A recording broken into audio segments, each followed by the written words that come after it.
বন্ধুরা কেমন আছেন? আজকে আমি আচারে কেক বানাবো। এটা আমার আচার, পুরোনো আচার, এবছরকার না।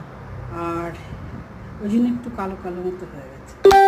আর কিন্তু এখনও রোদে দিয়ে দিয়ে রাখতাম তো, খুব ভালো আছে। আর এই গুড় আর এই 1 চামচের মতো এখানে বেকিং সোডা বলে ফেলেছি, এখানে এটা বেকিং পাউডার। আর এই 1 বাটি মতো খালি খালি আটার করবো, আটা দিলাম। আর এই দুধটা দেবো যতটুকু লাগবে, অল্প অল্প করে মেশাবো। অয়েল ব্রাশ করে এই বাটিটাতে বসিয়েছি, এবার ট্যাপ করছি।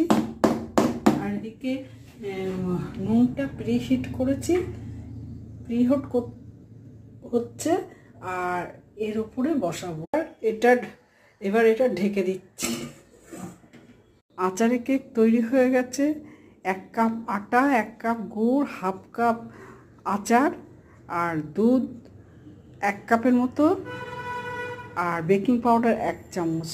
আর টাইম লেগেছে, আমি উনুনে নুন দিয়ে প্রিহিট করে উনুনে করেছিলাম 40 মিনিট মতো টাইম লেগেছে।